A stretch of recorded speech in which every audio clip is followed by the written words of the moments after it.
Nitin Shinde sir, माझे मार्गदर्शन साटेकर sir, जुजम sir यांनी मला खूप मार्गदर्शन चांगलं केलं, म्हणून मी आज इथपर्यंत आले, बोलते आणि लोकांना आरोग्य देते.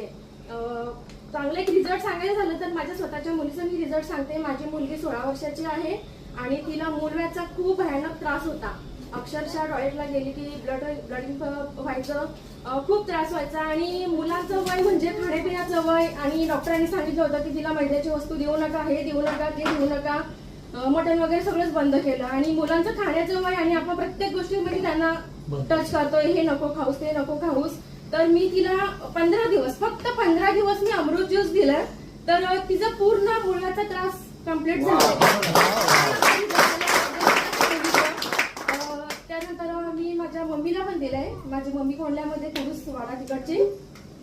तर तिला सतत उन्हाळ्याचा त्रास, पावसाळा असू द्या, हिवाळा असू द्या, कोणताही ऋतू असू द्या, सतत तिला उन्हाळ्याचे त्रास असायचे, सतत लघवीला त्रास व्हायचं, जळजळ व्हायची, पूर्णपणे तोंड यायचं. म्हणजे तिखट तर अक्षरशः ती खातच नाही. तिला शुगरचा पण त्रास आहे, थायरॉइड पण आहे आणि पूर्ण म्हणजे असं काही चपाती भाजीच फक्त खायचे तरी पण तिला म्हणजे असं गिळायला वगैरे त्रास व्हायचं, खूप आग व्हायची तोंडामध्ये.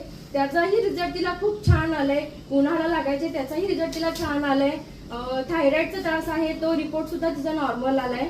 माझ्या मिस्टरांना शुगरचा त्रास आहे, बीपी, ते सगळा त्रास आहे. थोडंसं बीपी समजा आता त्याच्यामध्ये खाण्यापिण्याच्या याच्यामध्ये थोडं कोलेस्ट्रॉल बीपी वाढले त्यांचं. डॉक्टरांनी सांगितलंय नॉनव्हेज वगैरे पूर्णपणे बंद करा म्हणून.